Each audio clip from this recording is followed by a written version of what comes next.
Hello, my dear friends. If you think the Vikings were all about killing and drinking, you probably haven't heard about their bedtime secrets, from bizarre sexual rituals, creepy beliefs about the power of semen, to the practice of testing brides' virginity in front of the whole village. Everything is beyond imagination. Not all stories are told in history books. Some truths are hidden, others are too strange to believe. Tonight, you'll witness what truly happened between Viking sheets. So, before you get comfortable, take a moment to like the video and subscribe, but only if you genuinely enjoy what I do here. And let me know in the comments where you're tuning in from and what time it is for you. It's always fascinating to see who's joining us from around the world. Now, dim the lights, maybe turn on a fan for that soothing background, and let's embark on this journey together tonight.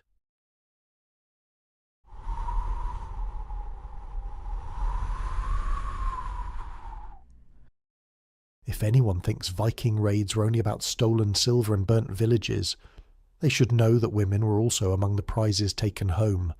When a settlement was attacked, the men were often killed first, leaving wives, sisters, and daughters exposed to capture.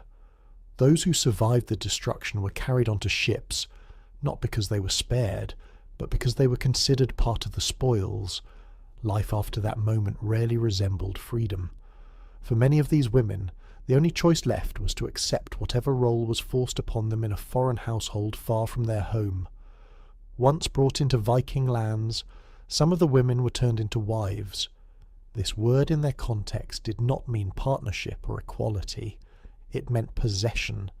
A chief could present a captured woman as his new wife, and no one around him would raise a question. For other women, the fate was harsher. They were placed into servitude, expected to cook, clean, farm, and provide satisfaction in silence. It almost feels darkly amusing to see how people in power used the label of marriage to cover what was simply domination. The children born from these unions faced complicated positions.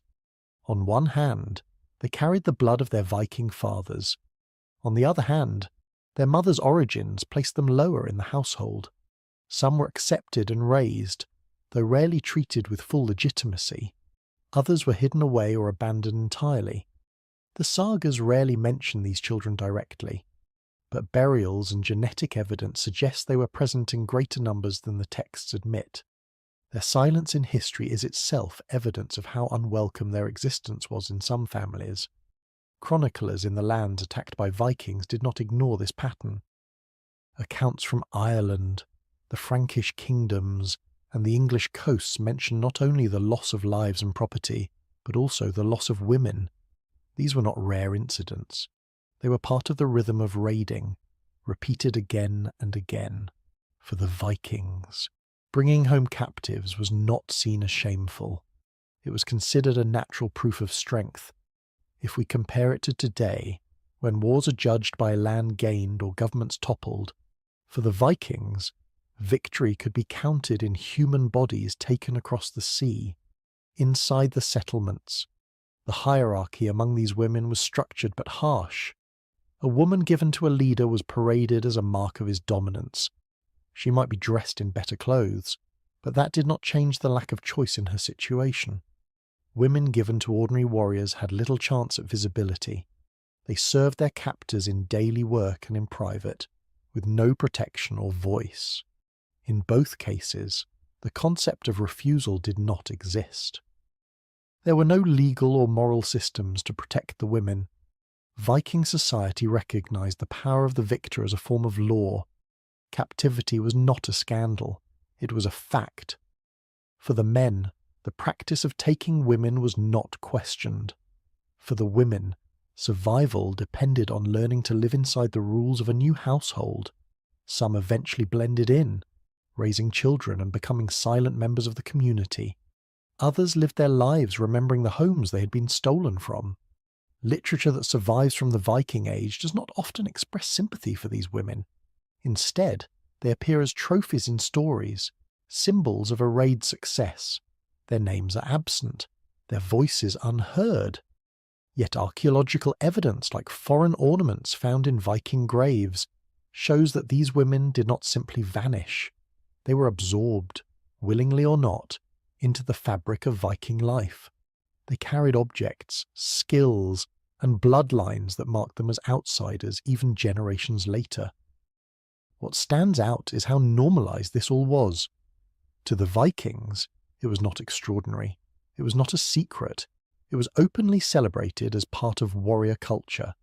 I find it unsettling to think about how an entire society could accept something so harsh as ordinary life. This contrast between our moral view and theirs shows how differently humans have justified power across time. Songs in conquered lands kept these memories alive. Folk stories in Ireland and notes from clerics in Francia spoke of the grief of families torn apart. To those communities, raids were remembered less for the silver stolen and more for the women who never returned. Meanwhile, in Viking tradition, the same events were recited as glorious achievements. The two perspectives clashed, but together reveal the full truth. Triumph for one side was lifelong tragedy for the other. Life after capture was marked by silence. Imagine the women on ships leaving the shore of their homeland, watching smoke rise behind them, surrounded by men celebrating their raid. For the warriors, this was a moment of joy, of reward, of proof that the gods favoured them. For the women, it was the start of a journey where freedom had ended. Their voices were not recorded, but their endurance was. This practice left marks that outlasted the Viking Age. It changed bloodlines, reshaped communities, and influenced how Viking power is remembered. Their reputation as explorers and traders is only part of the story. They also built their world on conquest that reached into homes and into the most private parts of life. The truth of their raids is not only written in charred ruins, but in the unspoken lives of women carried into captivity. But captivity was only the beginning, because the Vikings also believed that ritual and sex could shape the fate of their crops and their gods. Underneath the violence of raids and the silence of captured women, another side of Viking intimacy emerges, one that tied the act of sex directly to the cycle of the earth. The Vikings believed that what happened in the bedroom could influence what happened in the fields.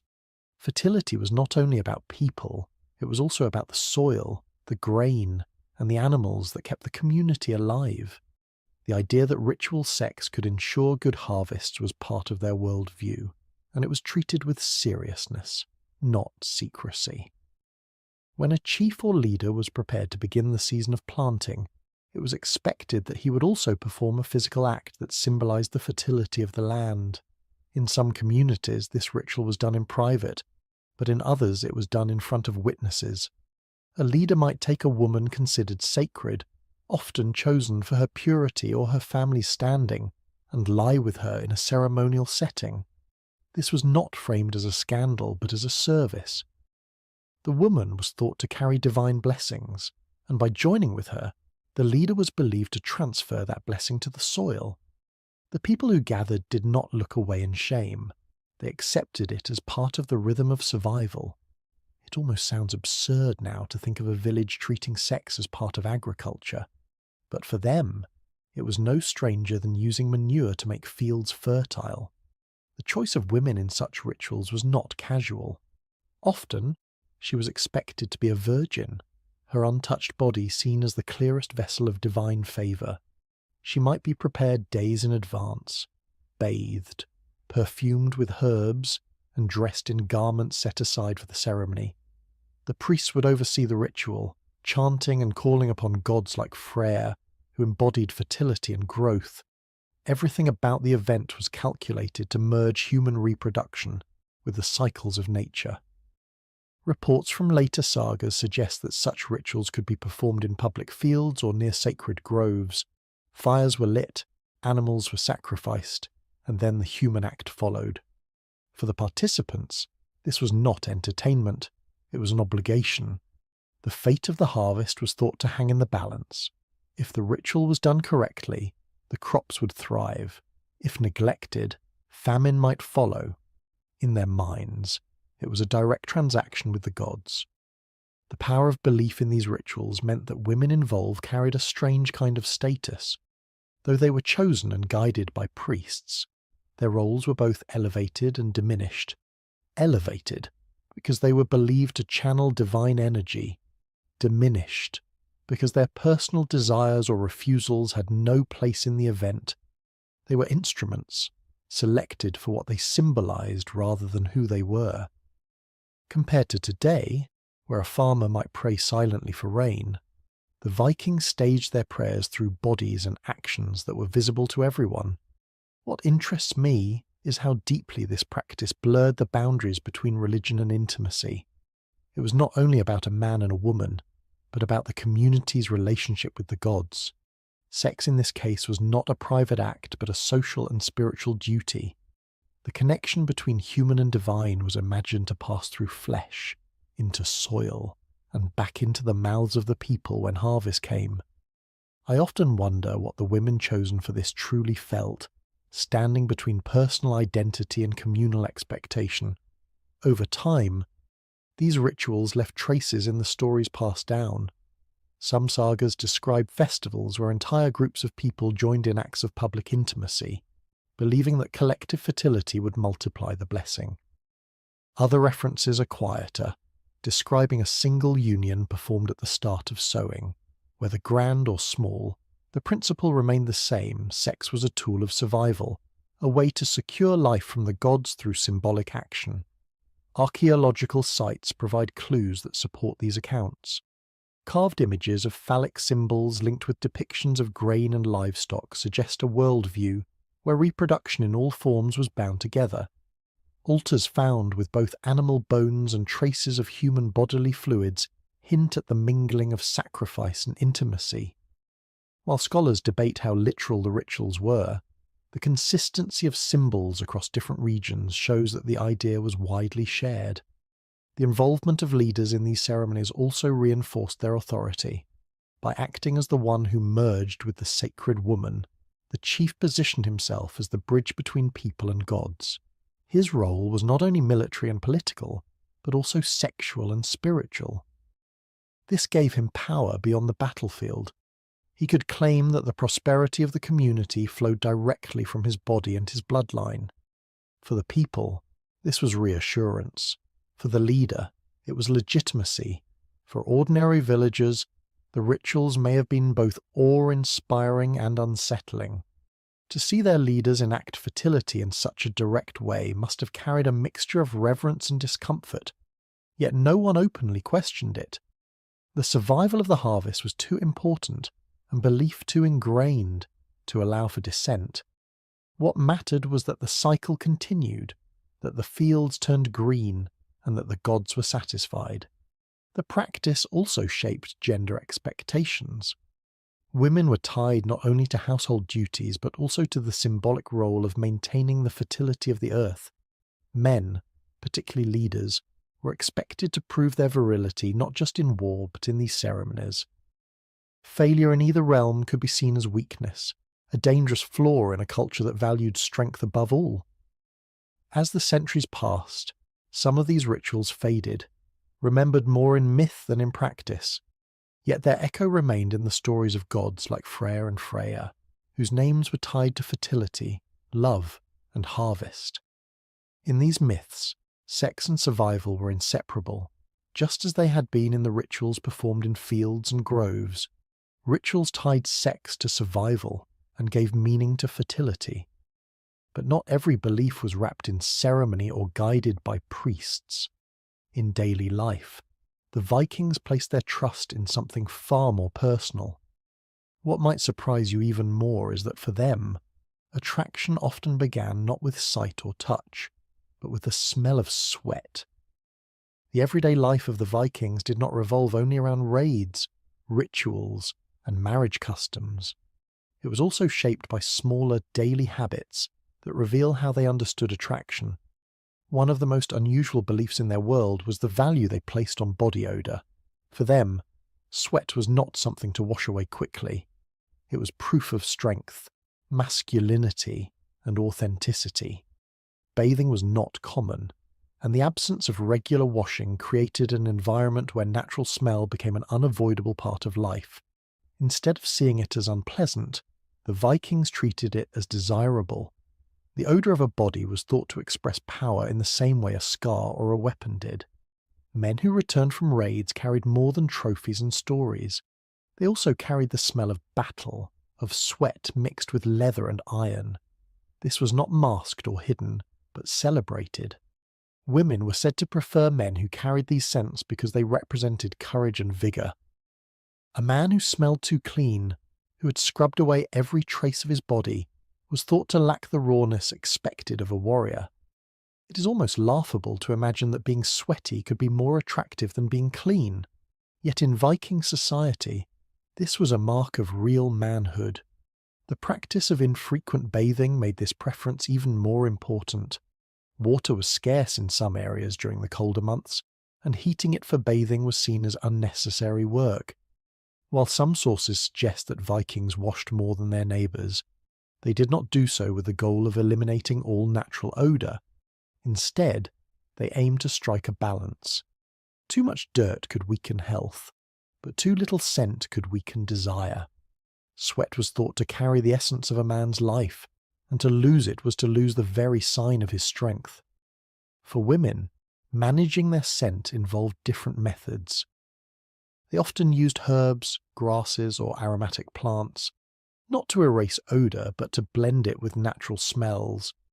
The goal was not freshness in the modern sense, but an earthy fragrance that complemented the body. Bundles of thyme, sage, or other plants were sometimes placed under clothing to create a mixture of sweat and herbs. This was considered inviting, not masking. If we compare it to modern life, where deodorants and perfumes are sold to hide or replace natural odour, the Vikings would have seen such products as stripping away what made a body real.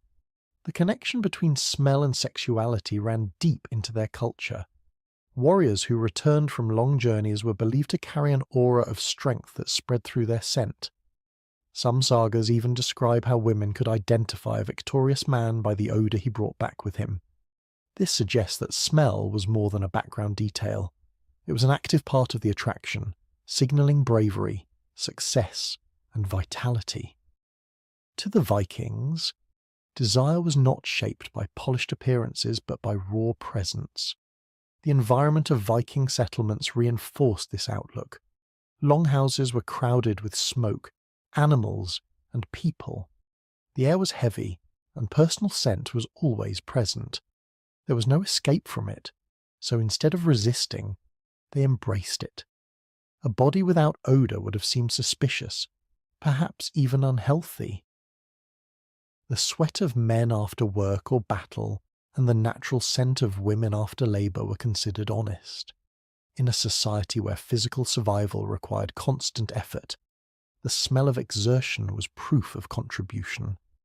I find it striking how a detail we might dismiss today could hold such weight in shaping relationships in their time. Travellers from other lands often wrote about Viking hygiene with mixed impressions.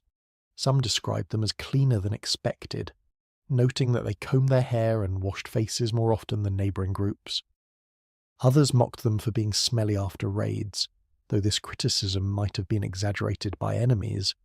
Regardless, the Vikings themselves did not view odour as a flaw. It was woven into their identity and their understanding of intimacy. A strong smell was not only tolerated but celebrated, seen as a magnet rather than a barrier. Smell also played a role in distinguishing social roles. Warriors, farmers, and labourers carried strong scents from their work, while leaders and women of higher status sometimes softened their presence with herbs and oils. Yet even in those cases, the natural body was not denied. The mixture of sweat and herbs was thought to be richer than either alone. It demonstrated that even elites participated in the natural rhythm of human life, while still signalling refinement. The belief in smell as sexual attraction might also have been reinforced by their mythology. Gods associated with fertility and power, such as Freyr, were tied to the natural world. Their imagery often included earth, animals, and plants, suggesting that nature's rawness was divine. To imitate that rawness in daily life through odour could have been seen as aligning with divine order.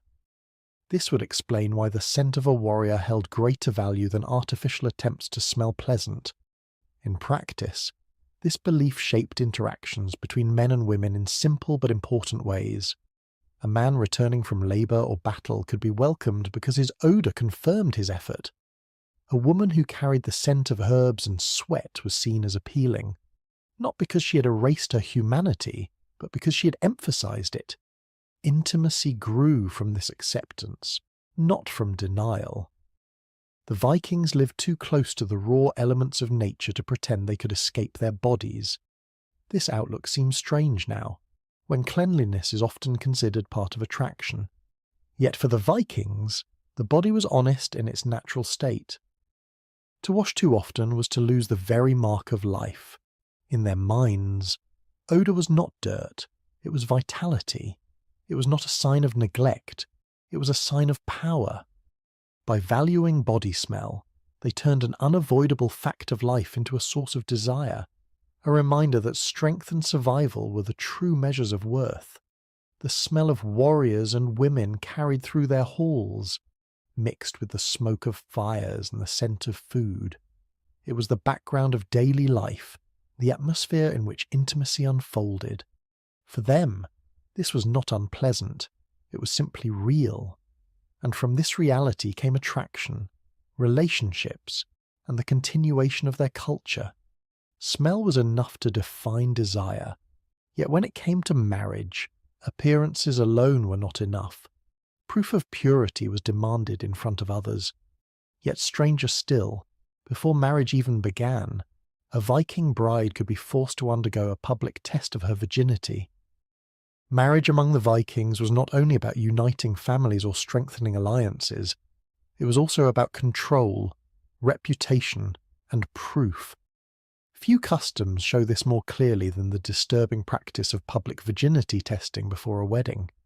To us, it seems intrusive and humiliating, but to them, it was part of ensuring honour. A bride could not step into her husband's household without having her purity inspected, sometimes in front of others, and always under the judgment of older members of the community. It was not enough for a family to promise that their daughter was untouched. They had to prove it. The test was usually performed by women who held status in the village, often older relatives or midwives trusted to know the signs. They would examine the bride and declare whether she was still a virgin. This act gave enormous power to those women, but it gave none to the bride herself. Her body became evidence in a trial she could not escape. A single word from the examiner could alter her life, her family's standing, and the future of her marriage. It is almost comical, in a grim sense, how a community could treat a young woman like a contract that had to be inspected before delivery. If the examination revealed that the bride was not a virgin, the consequences could be severe. Her family might be forced to pay a fine, sometimes so heavy it could ruin them. In harsher cases, they could be expelled from the community, marked with shame that lingered for generations. For the bride, the outcome was worse. She could lose her place in the marriage, be discarded, or treated as damaged goods. A mistake or even an inaccurate judgment could destroy her life. What mattered was not truth but perception, and perception was decided by others. Some accounts suggest that the test was not always conducted by women. In certain communities, a man other than the groom might be given the right to test the bride. This blurred the line between inspection and violation, turning the process into something deeply unsettling. It demonstrated that the bride's body was not her own. It belonged to the community, to her family's honour, and to her husband's reputation. She was not a participant in marriage so much as an offering, examined and certified, compared to modern weddings, where the focus is often on love, trust, and shared choice. The Viking custom reminds us that marriage once began with public scrutiny instead of private vows. The involvement of the entire community made this practice even more oppressive. Virginity was not treated as a private matter, but as a public asset. People whispered, judged, and watched as the bride prepared for her test. Even if she passed, the memory of the event lingered. Every woman knew that one day she might stand in the same position, her future depending on the opinion of others. Fear shaped behaviour, and fear ensured compliance. From the perspective of Viking men, this system protected them from dishonour. A groom who married a woman declared impure could be mocked or lose standing among his peers. His family's alliances could weaken, his masculinity questioned. The virginity test was not only about the bride, it was about preserving the man's reputation. By passing the test, a woman confirmed not just her purity but his status as well. Archaeological and literary evidence support the existence of these practices. Some sagas describe disputes where the virginity of a bride was questioned and fines were issued. Legal codes from later Scandinavian history also emphasize the importance of a woman being untouched before marriage. While the methods may have varied, the principle remained the same. The female body was a guarantee of honesty in a transaction between families. The irony is that men faced no such test. Their experience or past actions were irrelevant.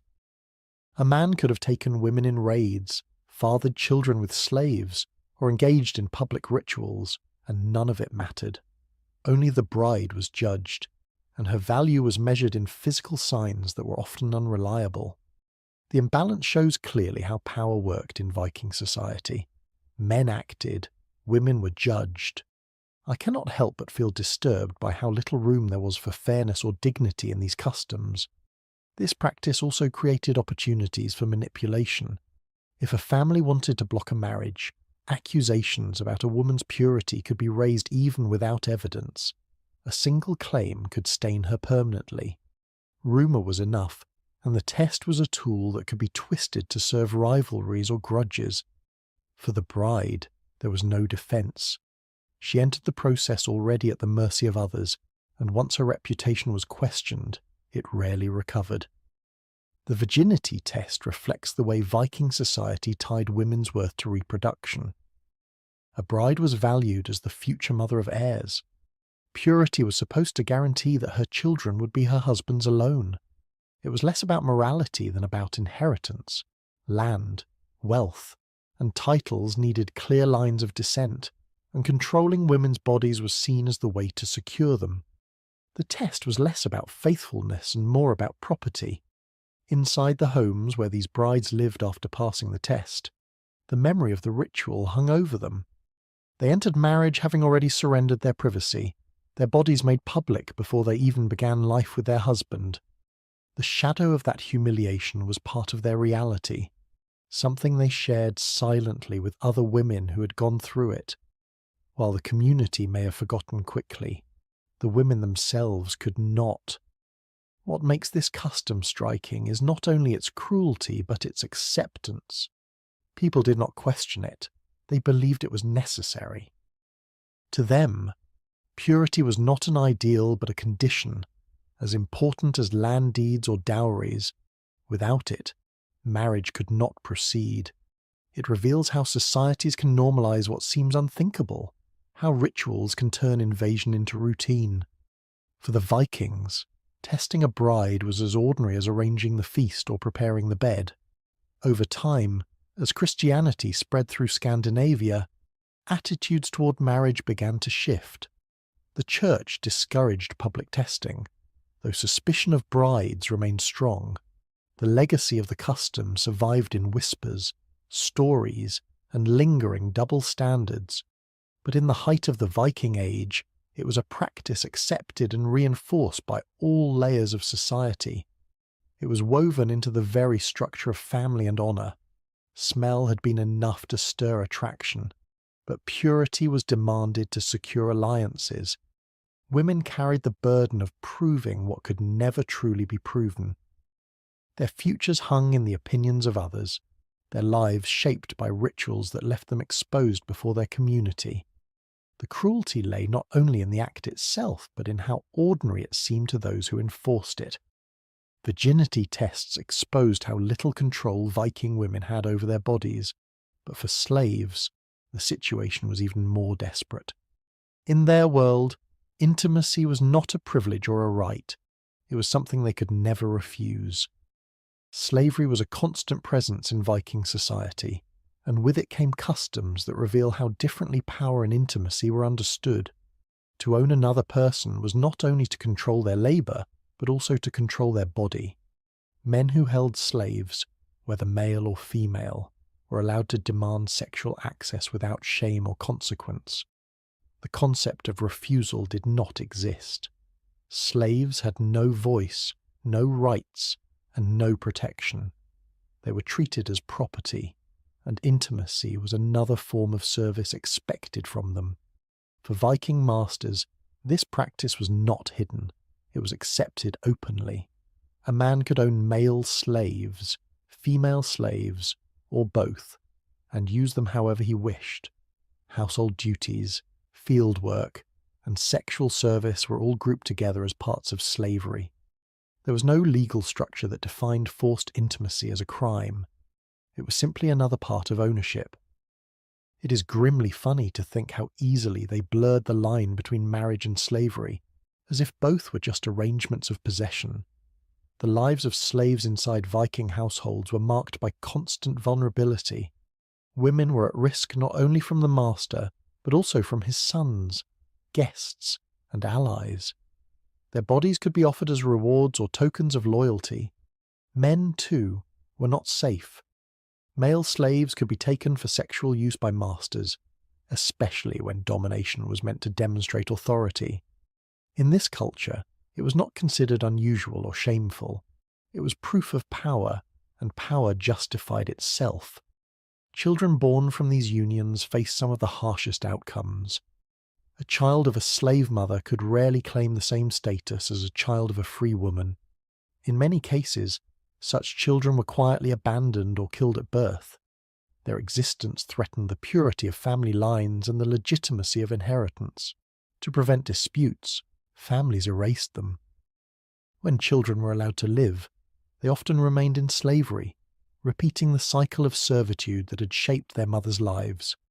Compared to modern times, where society wrestles with issues of equality and rights, the Viking view seems brutally clear. A slave was never more than a tool, no matter what bonds of blood were formed. Inside longhouses, the presence of slaves was unavoidable. They cooked the meals, tended the fires, cleaned the garments, and lay at the mercy of their masters. The atmosphere of these halls carried constant reminders of hierarchy. Free women of the household might supervise work, but even they had little power to shield slaves from sexual demands. The structure of society did not recognize consent. What mattered was ownership, and ownership overruled all. The sagas and poems of the Viking Age rarely dwell on the voices of slaves. Instead, they appear in the background, nameless and silent. When mentioned, they are often described in terms of usefulness, beauty, or fertility, never individuality. This erasure mirrors their lived reality. They were not meant to be remembered as people, only as property. Yet between the lines, their presence is undeniable. The very absence of detail in the record shows how common their exploitation was, so ordinary that it did not require explanation. Slavery in Viking lands was fed by raids. Women taken from conquered villages often became slaves, and their fates included forced intimacy. These captives were brought across seas and placed in homes where their roles shifted depending on the needs of their masters. Some were forced into the beds of warriors, others were used for labour first, intimacy second. Regardless, the lack of choice was absolute. Survival meant compliance. Resistance was punished swiftly and cruelly. The religious beliefs of the Vikings did not challenge this system. While gods were invoked in rituals of fertility, there was no divine rule protecting slaves from abuse. On the contrary, mythology reinforced ideas of dominance, where the strong claimed what they desired. The logic of war carried into the household. Just as conquered villages were stripped of wealth, conquered people were stripped of autonomy. It was not questioned. It was celebrated as part of the victory. What strikes me most is how normalized this system became. It was not a hidden crime, but a daily reality woven into the structure of society. I often find it disturbing to imagine how ordinary people could live with such cruelty and never see it as an injustice. The difference in perception between then and now is a reminder of how flexible human morality can be, depending on who holds power. Legal codes from later centuries provide glimpses of how these practices were justified. Laws might set penalties for harming another man's slave, not out of concern for the slave, but for the owner's property. A slave's value was measured in silver, and their loss could be compensated in coin, their bodies, their children. Their lives were reduced to numbers in a transaction. Even when acknowledged, it was never as human suffering but as an economic cost. The psychological toll on slaves cannot be fully known, but traces remain in the patterns of silence. Generations of captives lived and died without names recorded. Their endurance was absorbed into Viking households, their contributions forgotten. Yet the genetic record tells another story. Modern studies reveal traces of foreign ancestry in Scandinavian populations, evidence that not all children of slaves were erased. Some survived, carried forward the bloodlines, and became silent witnesses in DNA. Slavery also reinforced the image of the master as absolute authority. His ability to demand intimacy from any person in his household was a demonstration of dominance. It reminded everyone, free or enslaved, that he controlled life at every level. This authority extended to his heirs, shaping the culture of entitlement that surrounded Viking men of rank. To refuse a master was unthinkable. To suffer in silence was expected. As with many Viking practices, what shocks us today was normalized then. The absence of the concept of rape in relation to slaves did not mean the violence was less real. It meant it was invisible, buried beneath the language of property. For the Vikings, intimacy without consent was not a violation but routine, part of the order of life. This silence in their culture is perhaps the loudest proof of how deeply oppression was built into their society. Children who did survive carried heavy marks of difference.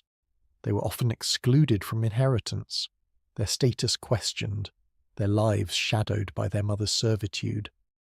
In some cases, they were raised as reminders of conquest, living symbols of their father's power. In others, they were denied even that, fading into obscurity as expendable. Each outcome reinforces the harsh reality that for the Vikings, the lives and deaths of slaves and their children were matters of convenience, not morality. Slavery in Viking society was not an exception, it was a foundation. To understand their world, one must face this truth. Behind the ships, the trade, and the sagas were countless lives taken, silenced, and used. Their stories may not be carved into runes, but they are written in the shadows of history, reminding us that Viking power was built on the bodies of the powerless. Life for slaves was filled with silence and fear. Their bodies were treated as possessions without a voice. But not every woman lived under such control, because some Viking women were powerful enough to choose many lovers and even gather harems of their own. Among the many customs that shaped Viking intimacy, one stands out for how it broke the pattern of male control.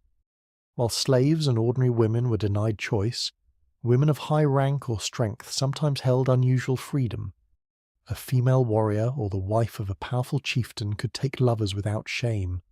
In fact, her status could protect her, turning what would be considered dishonor for another woman into a symbol of power. This was not common for every household, but when it happened, it revealed how differently strength was measured in Viking society. For these women, the authority they held gave them room to step outside the normal restrictions of marriage. A husband might have been feared by others, but inside his hall, he often respected the will of a wife who carried both noble blood and personal influence. If she wanted a lover, she could claim one, and no man dared to question it.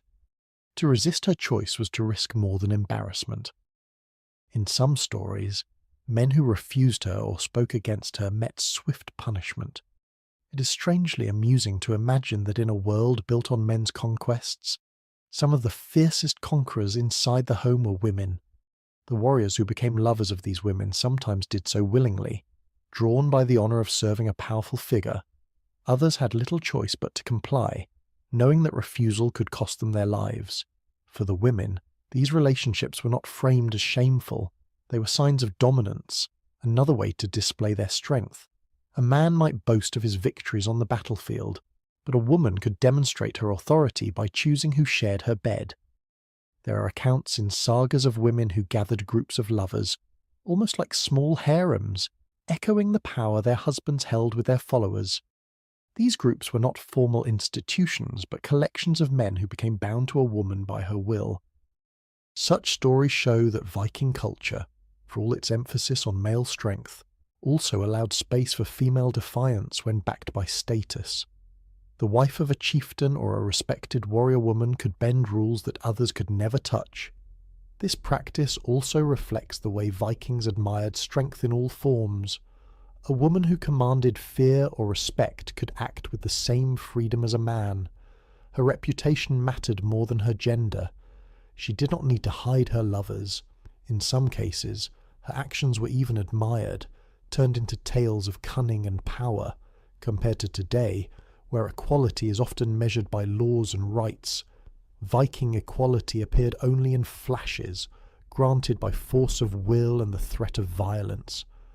Inside the longhouses where these women lived, the atmosphere must have been tense. Men chosen as lovers had to accept their place, knowing they were replaceable. Husbands, often leaders themselves, sometimes tolerated these arrangements because they reinforced the image of their household as untouchable. To be married to a woman so powerful that she could keep lovers was not always considered humiliation. It could be seen as proof that their household stood above ordinary rules. For ordinary women, however, this freedom was unimaginable. A farmer's wife or the daughter of a merchant would never dare to take a lover openly. To do so would risk punishment, exile, or death. The difference shows how much power rested not in custom but in strength. Only those strong enough to command fear could escape the boundaries placed on others. For most women, the rules of purity and obedience still applied without mercy. What fascinates me is the duality of this system. On one side, women were treated as property, tested for purity, and controlled through marriage. On the other hand, women of influence could twist those same rules to their advantage, turning intimacy into another weapon of authority. I find it both unsettling and intriguing that a society so rigid could still bend its rules when faced with undeniable power. The sagas preserve these contradictions. Some tell of women who directed battles, advised kings, and kept lovers openly. Others portray women punished for even the suggestion of infidelity. These stories reveal not only how diverse Viking life could be, but also how much it depended on status. Freedom was not evenly shared. It was granted by fear, respect, and lineage. The presence of harems among powerful women shows another layer of Viking identity. Just as men collected followers and allies, some women collected lovers. It was a way to display control, to prove that they were not bound by the same limits as others. For the men involved, survival meant obedience. For the women, it was a demonstration that strength could reshape even the most personal aspects of life. In the context of Viking belief, these practices may have carried symbolic weight. Gods like Freya, associated with love and desire, were themselves portrayed as taking many lovers. To imitate the gods was not seen as scandal, but as natural. A woman who behaved like a goddess reinforced her aura of power, aligning herself with divine freedom. This mythological backdrop gave legitimacy to actions that might otherwise have been condemned. The existence of such women did not erase the suffering of others, but it reminds us that Viking intimacy was not one simple story of male domination. It was a spectrum shaped by status, strength, and circumstance. For most, there was no choice. For a few, choice was limitless. and those few became legends, remembered not only for their lineage but for the audacity of bending society to their will. Powerful women could bend the rules inside their households, but even ordinary marriages carried stories that slipped beyond control.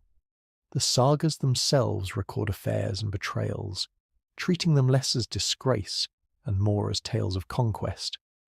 Affairs in Viking society were not always treated as scandals. The sagas record them in detail, presenting stories of women who took lovers outside their marriages and men who accepted or ignored these betrayals. For modern readers, these accounts sound like evidence of chaos within households, but for the Vikings, they could be remembered as tales of adventure and conquest. A marriage might have been built on alliances, tests of purity, and public ceremonies, but desire often ignored those structures. The sagas did not erase these moments. They carved them into memory, making them part of the cultural record. The image of a wife taking lovers while her husband was away appears more than once in Viking stories. These women were not always shamed. Sometimes their actions were described with the same excitement used to narrate battles. The act of stepping outside marriage could be framed as boldness, a demonstration of freedom. This does not mean every community accepted infidelity, but it does show that Viking culture made room for contradictions. In one setting, a woman could be punished for impurity. In another, her affair could be sung as a triumph. It is almost humorous to imagine that betrayal at home could be retold with the same pride as victory in war. The sagas themselves are full of layered characters, and many women stand out for their roles in these affairs. Some are depicted as restless, unwilling to wait for their husbands to return from raids. Others are shown as calculating, using intimacy as a way to build alliances or weaken rivals. These stories reflect not just human desire, but also the political value of relationships. A secret lover could become an ally. An affair could shift loyalties. The personal and the political were never far apart. What makes these accounts unique is the lack of shame attached to them. Modern expectations would cast an affair as dishonour. Yet Viking stories often describe them with admiration, as if they proved the woman's cleverness or strength. Affairs became part of a saga's drama, placed alongside duels and voyages. Instead of hiding the act, the stories highlight it, turning private choices into public memory. Compared to today, when private scandals often damage reputations, the Viking way of immortalizing them in tales feels like a complete reversal. In one saga, a wife of a chieftain takes a lover while her husband is away, and when discovered, the focus is less on her guilt than on the boldness of the act itself. The saga celebrates her daring rather than condemning it.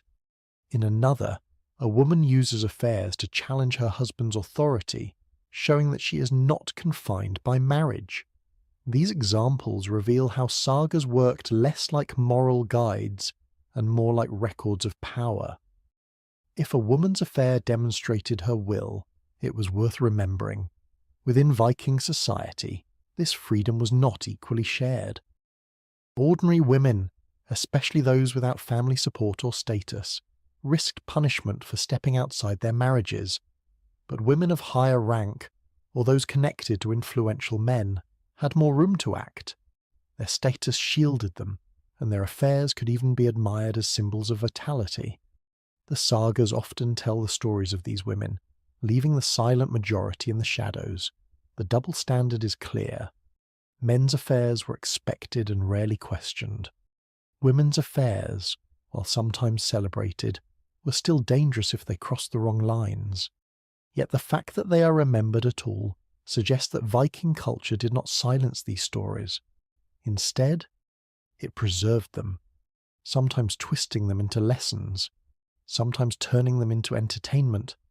The sagas remind us that intimacy in Viking life was not only controlled by law or ritual, it was also shaped by rebellion and defiance.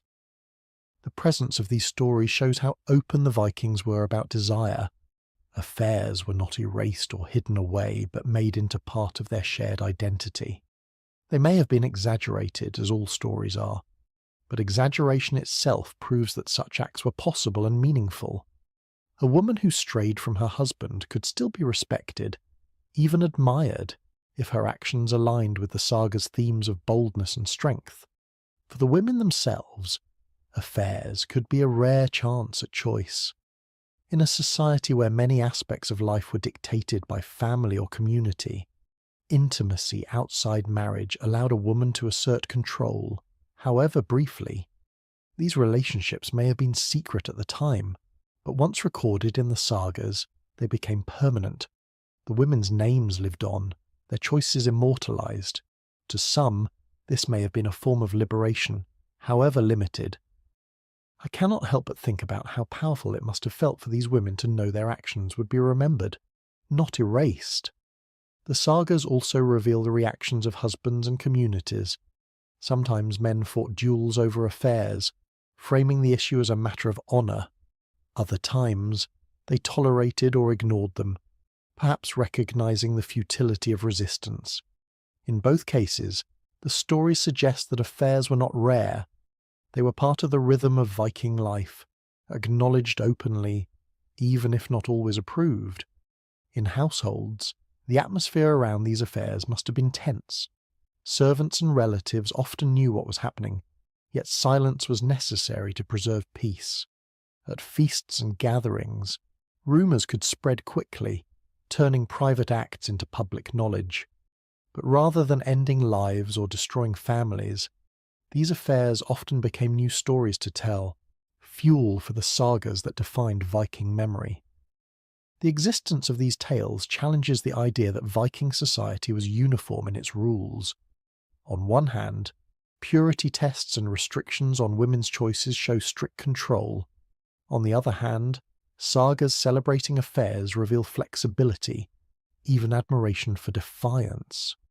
Together, they paint a picture of a society that valued strength in all forms, including the strength to break boundaries. Affairs were not always acts of passion alone.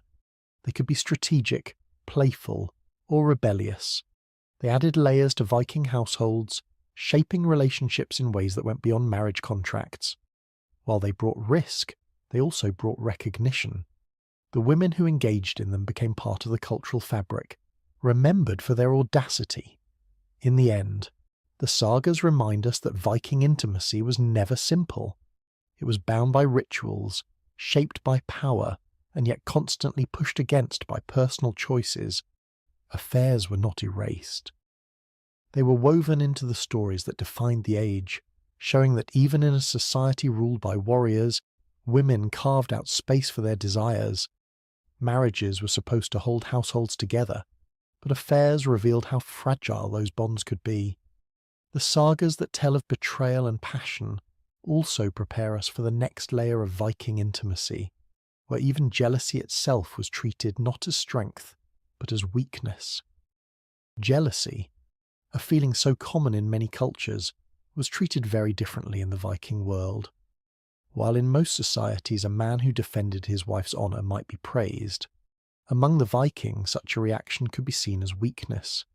A husband who showed jealousy risked mockery, labelled as being controlled by his wife. In sagas and poems, the man who could not control his emotions was not respected. Instead, he was ridiculed. The Vikings prized strength and independence, and jealousy was the opposite of both. In their worldview, to be jealous meant admitting dependence on another person's loyalty. A strong warrior was expected to control his household with confidence, not anxiety. If his wife strayed, the blame was rarely placed on her but on his lack of authority. To show anger or sorrow in public was worse than the act itself. It revealed fragility. It is almost darkly amusing that a man could conquer in battle but lose respect simply by showing he cared too much about his wife's choices. The sagas contain episodes where husbands are mocked for their jealousy. One tale describes a man whose wife was known for taking lovers. When he confronted her, his peers laughed at him, calling him weak. Instead of sympathy, he received scorn. For the community, his failure was not that his wife was unfaithful, but that he cared. The proper response was to ignore or even accept it. The greatest shame was not betrayal, but emotional reaction. This cultural outlook shaped behaviour in marriages. Husbands learned to hide their feelings, even when they knew of affairs. To speak openly would damage their reputation. To act possessively was worse than to remain silent. The result was a society where jealousy became an insult, used in poems and insults to attack men's honour. A rival could mock another by calling him wife-ruled, suggesting he lacked true strength. For Vikings, control meant calm detachment, not emotional outbursts. This detachment extended into practices that seem shocking today. In some sagas, husbands are recorded as gifting their wives to trusted friends or allies. What might appear as betrayal was instead framed as generosity or loyalty. A man who allowed his friend to sleep with his wife demonstrated confidence, showing that he did not fear loss or humiliation. Such acts were not always common, but their presence in the stories proves they carried symbolic meaning. They reminded others that men owned, rather than clung to, their households. Compared to modern times, where jealousy is often proof of passion, in Viking society, it was evidence of weakness and a fragile spirit. Inside the household, this expectation must have shaped relationships in subtle ways. Wives knew that their husbands would not openly show jealousy, no matter what they did. This could give women more room to act than in societies where husbands impose stricter control. At the same time, it created distance. A wife could not expect her husband to show protective anger. Instead, she might live with silence, unsure if it came from confidence or indifference. The absence of jealousy changed how intimacy felt, reducing the emotional ties that might have existed elsewhere. The cultural rejection of jealousy also fit into Viking ideals of masculinity. A man was measured by strength, honour, and self-control.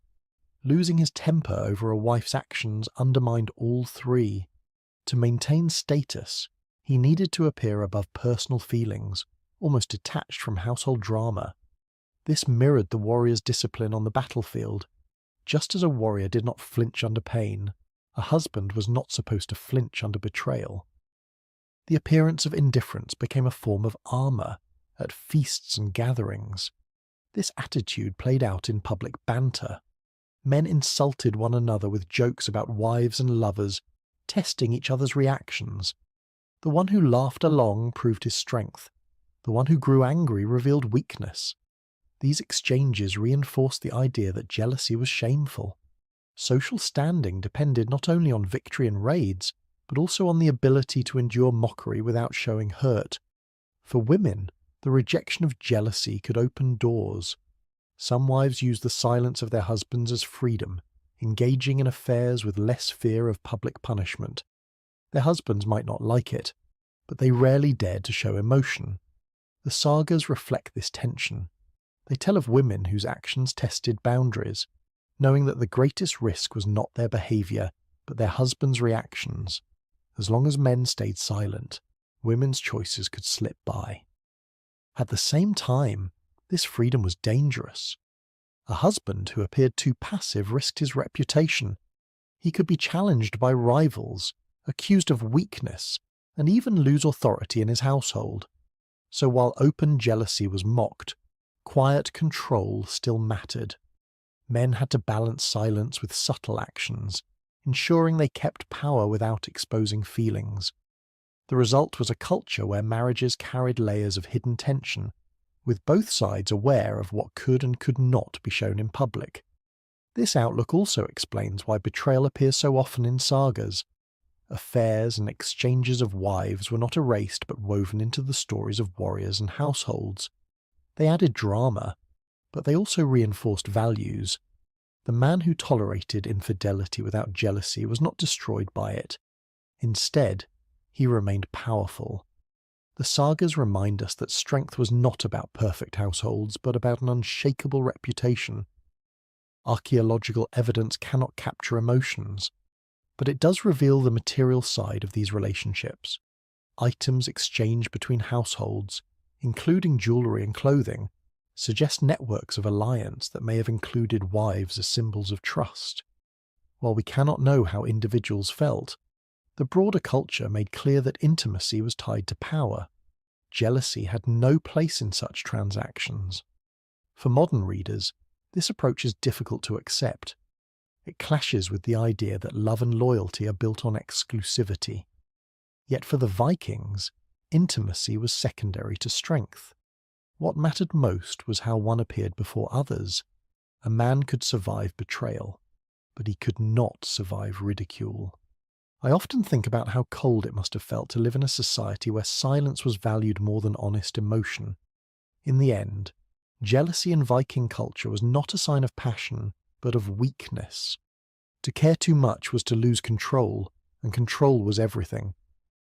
Their rejection of jealousy reflects a society built on power, pride, and appearances. The sagas capture this truth, mocking jealous husbands and praising those who remained unshaken. Affairs may have been tolerated and jealousy despised, but these stories only set the stage for another layer of Viking intimacy. Beyond personal affairs, some men faced challenges that tested them in more public ways, competing directly for women in contests of strength and desire.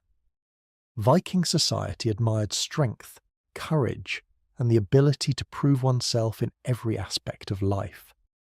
Battles were not fought only with swords and shields. Some challenges were carried into the most intimate spaces, where men were expected to show power in ways that still shock us today. Among these customs was a practice described in sagas as sexual competition, where warriors tested themselves not only in combat but also in the bedroom.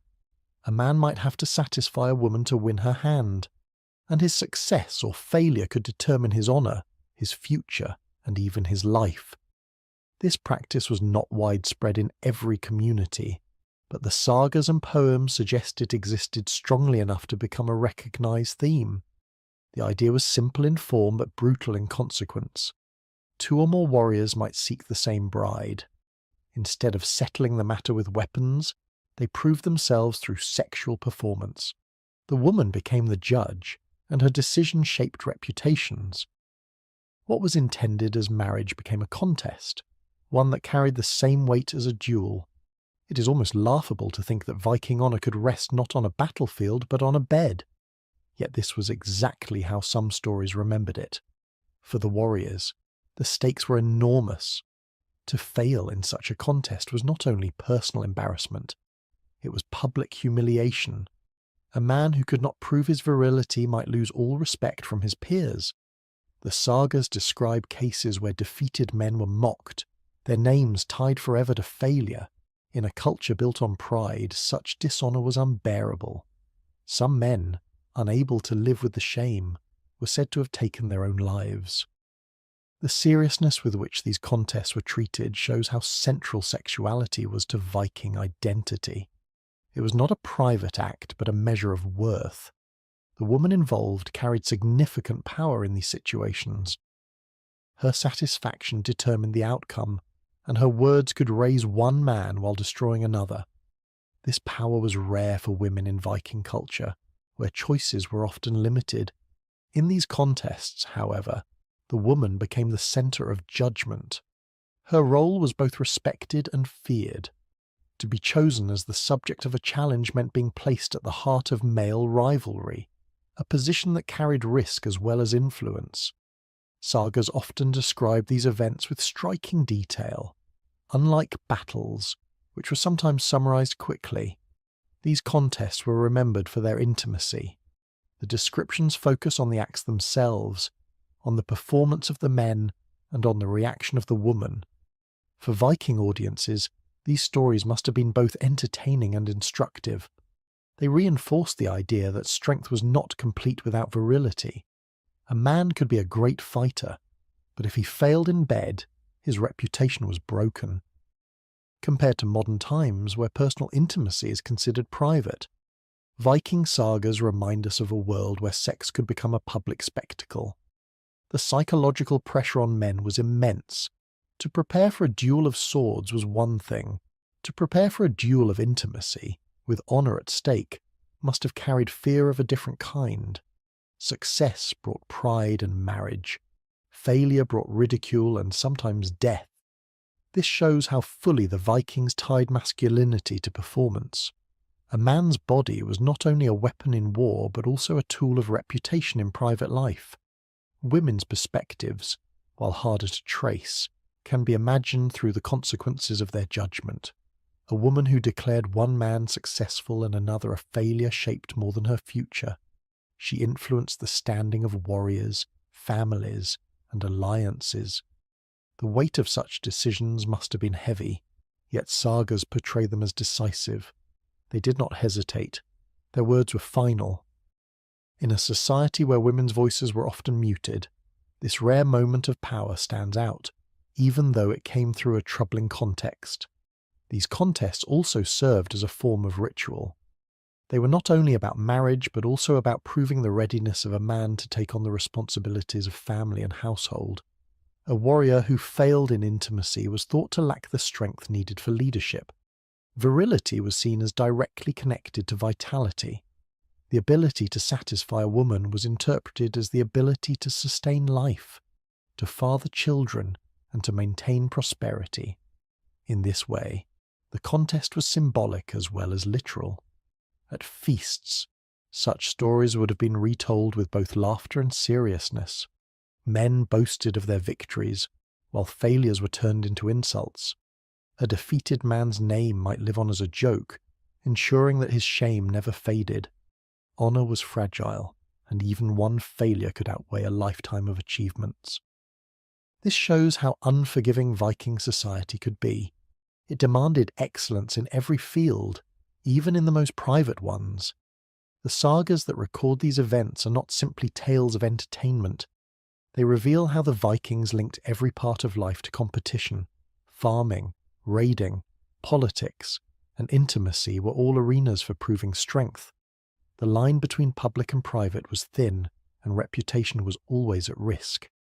For modern readers, the detail of these accounts can feel intrusive. Yet for the Vikings, there were lessons about courage, stamina, and pride. I find it deeply unsettling that a society could turn private failure into a death sentence. But it also shows how seriously they took the idea of honour. Archaeological evidence does not directly confirm such contests, but the cultural emphasis on virility is clear. Symbols of fertility, carvings of exaggerated male forms, and references in poetry all point to the same value masculinity was measured in performance. The contest described in sagas may have been exaggerated, but exaggeration itself suggests that the practice, or at least the idea of it, was familiar to audiences. What remains clear is that sexual competition reflected the Viking obsession with testing limits. They did not confine competition to battlefields. Every part of life became a trial. To live among them was to live under constant expectation, never free from judgment. Success brought respect. Failure destroyed it. This truth applied to warriors, farmers, and leaders alike. Intimacy was simply one more arena where strength had to be proved. These stories remind us that Viking society was built on extremes.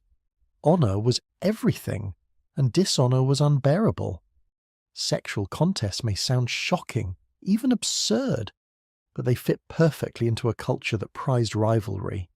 For the Vikings, to compete was to exist, and to exist without competition was unthinkable. Affairs had already blurred the lines of loyalty, and jealousy had been mocked as weakness. Sexual contests pushed these ideas further, turning intimacy into another battlefield. But even stranger than these challenges was the belief that some women lay with gods or monsters, creating legends that blurred the boundary between human and divine. Viking belief was not limited to the visible world of ships, raids, and farms. Much of their culture rested on the idea that gods, spirits, and strange creatures moved constantly among them. In this space between the natural and the supernatural, sexuality was often described in ways that blurred the line between human and divine. The sagas and later tales contain references to women who were said to have been visited by gods, possessed by spirits, or even approached by monstrous beings. These stories were not told as nightmares but as explanations for unusual births, powerful descendants, and the blending of the human with the mythical. One recurring theme was the belief that a woman could be entered or possessed by a god during states of trance or sleep. Such encounters were described as physical unions, leaving the woman exhausted but filled with the presence of the divine. These moments were often linked to prophecy or special powers granted to her or her children. For the people who heard these stories, the boundary between hallucination and reality did not matter. What mattered was that the gods had chosen to cross into human lives through the act of intimacy. It is almost grimly funny that what we might dismiss today as a dream or delusion was treated as evidence of holy desire. Another theme found in the stories is the visitation of monstrous figures, sometimes described as dragons or other powerful beasts. A tale might describe a woman in a temple or sacred space who claimed to have been approached by such a creature at night. These unions were not always seen as shameful. On the contrary, they were presented as extraordinary, marking the woman as touched by forces beyond the ordinary. If a child were born later with unusual traits, these traits could be explained as the inheritance of the supernatural father. The children of such unions were remembered with fascination. If a boy showed remarkable strength or a girl displayed unusual beauty or skill, it was said to be the blood of gods flowing in their veins. Sometimes deformities or strange features were also explained this way. Instead of seeing them as misfortunes, families might present them as signs of divine lineage. A child with a crooked limb or a strange face could be called the son or daughter of a god, giving the family prestige, compared to the modern world, where unusual traits are explained by science. Viking society often preferred to see them as proof of divine or monstrous heritage. These stories also reflect the way religion and sexuality were deeply tied together in Viking life. The gods themselves, such as Odin, Freya, or Frey,